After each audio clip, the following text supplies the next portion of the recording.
रोकना टोकना चाहिए, बहुत अच्छा वे होता है। ग्लोरीफाई, क्लेरिफाई, ग्लोरीफाई, ये हमेशा रूल याद रखो। Glorify, clarify, glorify.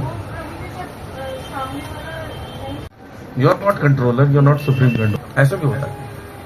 तो उससे पता चल जाता है कि हम कंट्रोलर नहीं है, नहीं तो हमारा बच्चा क्यों नहीं होनहार बनता है। आप डिवोटी लेके आपके घर में परिवार में लोग डिवोटी नहीं बन रहे, कितना भी ट्राई करो, इसका मतलब आप कंट्रोलर नहीं है। लेकिन अपना मैक्सिमम पॉजिटिव एफर्ट लगा के छोड़ दीजिए, दैट्स ऑल। सिंसियरिटी, ये अच्छा वर्ड है, सिंसियरिटी, और उसको हिंदी में गंभीरता कहते हैं, गंभीर होना। किसी भी चीज के लिए मैं एग्जाम्पल से समझाता हूं। सपोज कोई व्यक्ति ट्रैफिक रूल्स को फॉलो करता है, तो वो कभी कभी लॉ को ब्रेक करता है या अपने हिसाब से मोल्ड कर लेता है। जहां लगता कोई नहीं है तो ब्रेक कर दो, जहां पर लगता है कि है कोई ट्रैफिक पुलिस खड़ा तो उसको फॉलो करो। और कभी कभी साथ में कोई है, उसके कारण हम फॉलो करते हैं, उसको बुरा न लग जाए। कभी कभी किसी को दिखाने के लिए हम ब्रेक करते हैं, देखो मैं कितना अच्छा ब्रेक करने वाला व्यक्ति। तो ऐसा व्यक्ति कभी फॉलो करता, कभी नहीं करता, वो सिंसियर नहीं है। जो व्यक्ति हमेशा हर सिचुएशन में फॉलो करता है, इवन कोई वॉच नहीं कर रहा है, वो व्यक्ति सिंसियर है। रूल्स रेगुलेशंस को या प्रोटोकॉल को जो अच्छे से फॉलो करता है, उसी को बोलते हैं गंभीर है। जैसे आप सब यहाँ हैं, अब तिलक लगाए हैं, अब घर में नहीं है, जंगल में मोर नाचा किसने देखा है, लेकिन आप वहां भी तिलक लगा रहे हैं, देन यू आर सिंसियर, क्योंकि आप प्रोसेस को गंभीरता से फॉलो करना चाहते हैं, इसलिए सिंसियर। और कोई व्यक्ति सोचता नहीं अभी कोई देखने वाला नहीं है, किसको दिखाना है।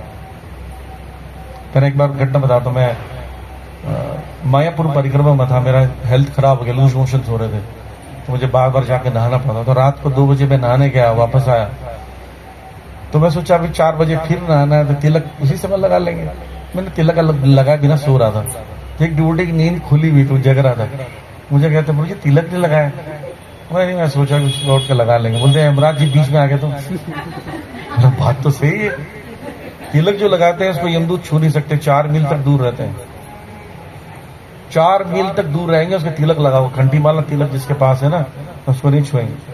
पद्म पुराण में उसकी कथा आती है कि जब असुर और देवासुर संग्राम हुआ तो भगवान जी के पास आए देवता और बोले मदद करो। भगवान ने चक्र भेजा, सुदर्शन चक्र, बोले उड़ा दो असुरों को। बोले कैसे बचाएंगे? बोले मेरे जैसा तिलक लगाए होंगे। गए तो सारे लोग वैसे तिलक लगाए थे, असुर भी लगाए थे तिलक। क्यों? शिव जी ऐसी तिलक लगाते थे। शिव जी भगवान के भक्त हैं, असुर उनके भक्त, वो भी लगाएंगे तिलक। तो दूसरे दिन फिर सुबह सुबह मीटिंग में, भैया तिलक का डिजाइन चेंज करना पड़ेगा। शिव जी बोले तुम कल ऐसे त्रिपुंडर लगा के जाओ, त्रिपुंडर लगा के जाओगे तो तुम एक बार असुरों की मीटिंग बुलाओ, उनको बताओ कि तिलक आज से चेंज हो गया। तो तिलक चेंज हुआ है, ऐसे हो गया त्रिपुंडर। पुंडर का मतलब लकीर होता है, 3 लकीरें, ऊर्ध्व पुंडर उसको बोलते हैं, ऊर्ध्व पुंडर, ऐसा हो गया। तो फिर दूसरे दिन चक्र गए और देखा कि त्रिपुंड वाले को उड़ाना है, उड़ा दिया। तो यमदूत ऐसे मारने आते हैं तो देखते हैं तिलक वाले तो विष्णु का भक्त है, तो छूना नहीं, है ना। तो वो मैं वो रात को भी आ सकते थे मेरे पास यमदूत, है ना, धाम में तो नहीं आएंगे, एग्जाम्पल अच्छा है। तो मैं वो रात को भी तिलक लगा के सो रहा हूँ, that means I am sincere, that means I am गंभीर, राइट। कोई फॉलो करे ना करे, दिखाना ना दिखाना हो, मुझे ये प्रोसेस फॉलो करना है। जैसे फास्टिंग करते हैं आप, करवा चौथ रखते हैं हम लोग, कई लोग रखते हैं, मुझे रखते होंगे कई लोग करवा चौथ। अब खा पी लो, कौन देख रहा है? सब लोग तो सोचेंगे बेचारी भूखी है ना। ऐसी एकादशी का निर्जल व्रत रखते हैं। अब निर्जल व्रत एक भक्त ने रखा और जब नहाने गया तो नहाते समय बीच में खींच लेता था तो कौन देख रहा था उसको? फिर बोला बार बार ये नहाने क्यों जाता है, इतना क्यों नहा रहा है? फिर मैं कान लगा सुना तो आवाज आ रही, सुड़क की आवाज आ रही थी। तो गंभीर नहीं, क्योंकि अंदर कोई नहीं देख रहा। तो आप जितना ज्यादा किसी चीज के लिए सिंसियर हैं, उतने अच्छे रिजल्ट्स आएंगे। ऐसी चैंटिंग के लिए राइट, ये हरे कृष्ण मंत्र जप करते हैं। अगर मान लीजिए आपने कहा कि मुझे हरे कृष्ण मंत्र जपना है, मैं सीखना चाहता हूँ या चाहती हूँ, आपने शुरू कर दिया, लेकिन अब ये देखिए ये माला होती है, इसको साक्षी माला कहते हैं, राइट। अब हरे कृष्ण मंत्र आपने जपा, एक मंत्र करते हैं तो एक नीचे खींचते हैं, ऐसा 16 है इसमें। और आपने क्या किया, एक ही माला की पूरा नीचे खींच दिया। किसको पता? आप और परमात्मा के अलावा किसी को नहीं पता, राइट। फिर भगवान का नाम जो है, आप कितने लोग हरे कृष्ण मंत्र का जप करते हैं? करते हैं, हाथ खड़ा कीजिए पूरा। हाँ, नहीं, मैं देखना चाहता हूँ, कई बहुत डरते हैं ना लोग, उनको पूछेंगे नहीं करते ना, हाथ खड़ा नहीं करते, तो उससे पता चलता कौन। जैसे यहाँ पे लोग नहीं करते हैं, कम करते हैं, आज से करेंगे ज्यादा। तो देखिए, हरे कृष्ण मंत्र में थोड़ा सा बताता हूँ, फिर उसके बाद हम लोग कीर्तन करेंगे, मुझे भी कहीं जाना है लेक्चर के लिए। ये अलग अलग युगों में भगवान को प्राप्त करने की अलग अलग विधि है।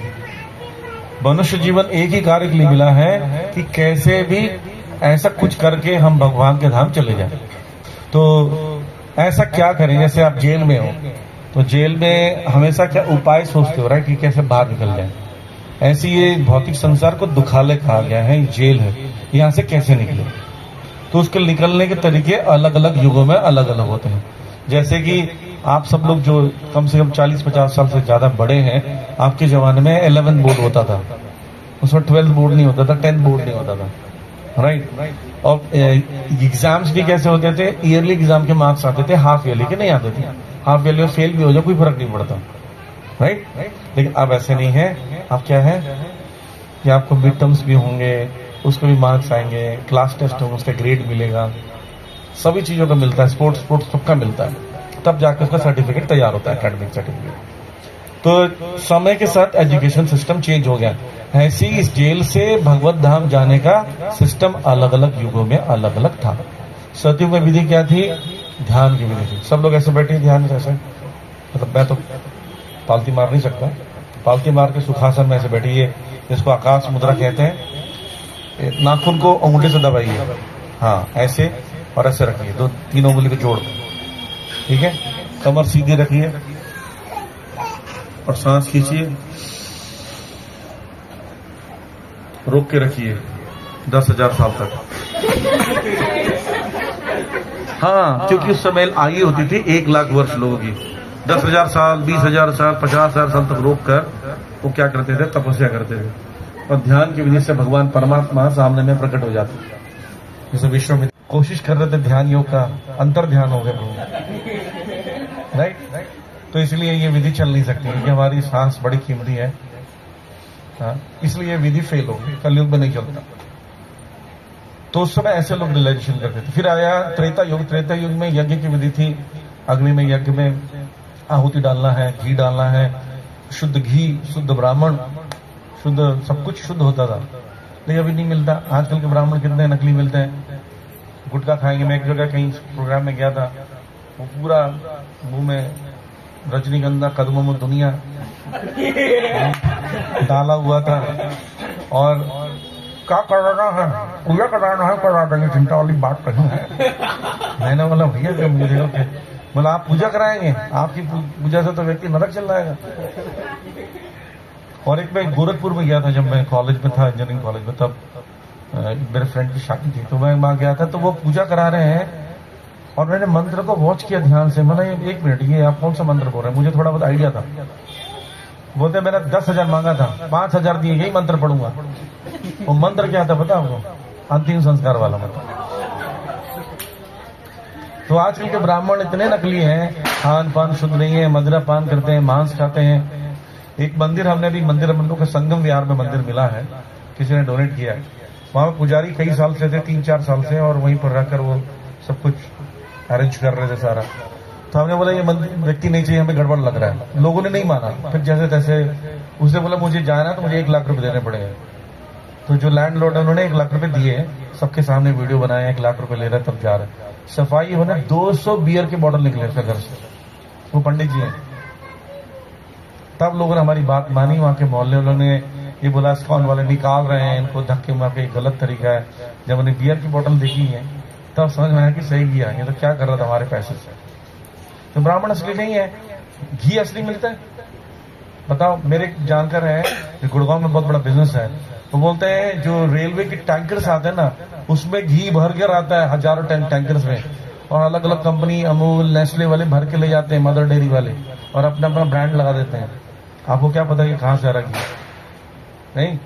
अब असली घी लेने जाओगे 1 किलो 2 किलो ज्यादा नहीं मिलेगा असली घी को पता करना है ना। जो भी बोलता है मैं घी ला दूंगा जी असली घी, बोले 1 किलो ले लो, बोले आपको 50 किलो चाहिए, अगर हाँ बोले तो नकली है। 50 किलो निकालो कैसे?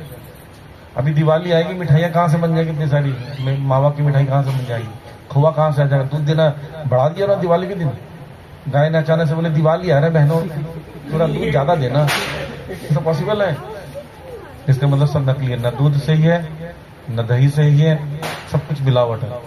उस मिलावट में यज्ञ करोगे तो भगवान कहां से निकलेंगे? भगवान यज्ञ से नहीं प्रकट होंगे। पहले होता अरण्य के यज्ञों से घर्षण करके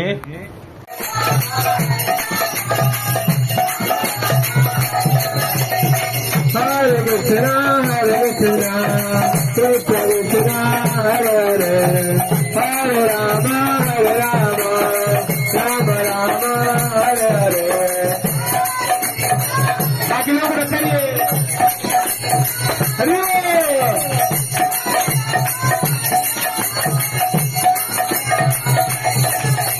हरे कृष्णा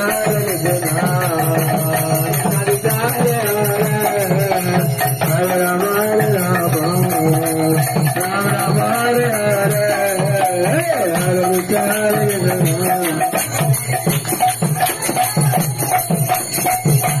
सबको नाचना है।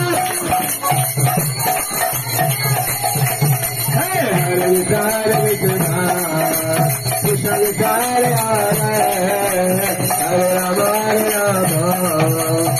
राम हरे हरे, हरे कृष्ण कृष्ण कृष्ण हरे हरे, हरे राम राम हरे हरे, हरे कृष्ण कृष्ण कृष्ण हरे हरे, हरे राम राम हरे हरे।